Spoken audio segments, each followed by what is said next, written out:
Hydrocephalus is a condition where there is an excessive accumulation of fluid in the brain. There is no cure, and it is a lifelong disorder. The standard treatment, the shunt, has the highest failure rate of any medically implanted device. 50% fail within 2 years.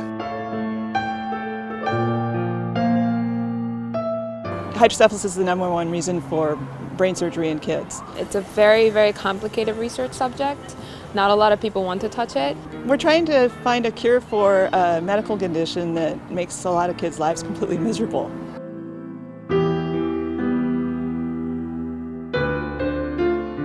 Kelly's daughter, Brianna, is only 14 years old and has had over 27 brain surgeries within the past 4 years. All of a sudden, my daughter who'd had brain surgery 5 months before had this bubble on the back of her head. And we go into the doctor and he goes, "Well, I think your daughter's developed hydrocephalus." He actually used a needle and he suctioned off all that fluid, and we wrapped her head to hope that the brain leaking would stop, and it didn't. But my daughter, after 2 days, after he stuck that needle in with no anesthetic and drained off all that fluid, was crying to go back to the hospital to have him take the fluid back out again. The shunts fail, the tubes move, stitches have broken open. So she's been in and out of the hospital quite a bit over the last 4 years since she developed it. It's hard because there's not a lot out there. You're kind of creating the journey because doctors aren't sure what hydrocephalus is. So I don't know what I'm going to do when and if something comes up again.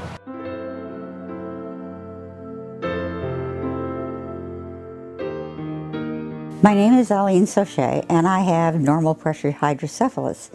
We also see hydrocephalus in the adults that can occur after trauma, after hemorrhage into the brain.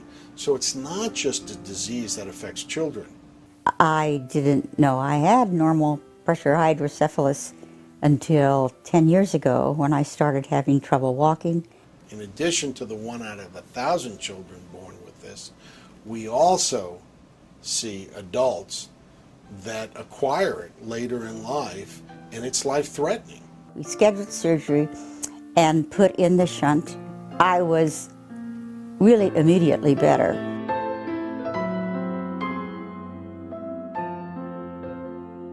So you're driving down the street in the area that you're operating in that day. Next thing you know, you're kind of clearing the smoke away and trying to figure out exactly what happened and make sure everybody to your left and right is still okay. Currently I have a VP shunt placed on the left side of my head. I started getting the headache symptoms, the end of training at night would be around 2300 at night, and by that time, most of the time be curled up in a fetal position, just trying to wait for them to pass. For the most part, the VP shunt has taken care of the severe headaches. Sven is living with hydrocephalus and has had 5 brain surgeries. My name is Sven Phillips. I'll be 9 the 22nd. I've already written my birthday list. One of the challenges about my life is that I'm not really the same. What I would really like to be most is president. The struggle with hydrocephalus continues. Primary standards of treatment have been virtually unchanged for over 50 years. So little's been done. Anything we do is going to move us towards a cure. What can we do about it to not have to give them just one option of having a shunt put in? And if we can plant the seed by funding some research that's never been done before, then it's endless, the possibilities. The possibilities are completely endless. Further research or having dedicated research to find out exactly what causes it and how to fix it would be a huge help to somebody in my situation, and even more so, some of the younger newborns and infants that are diagnosed with it.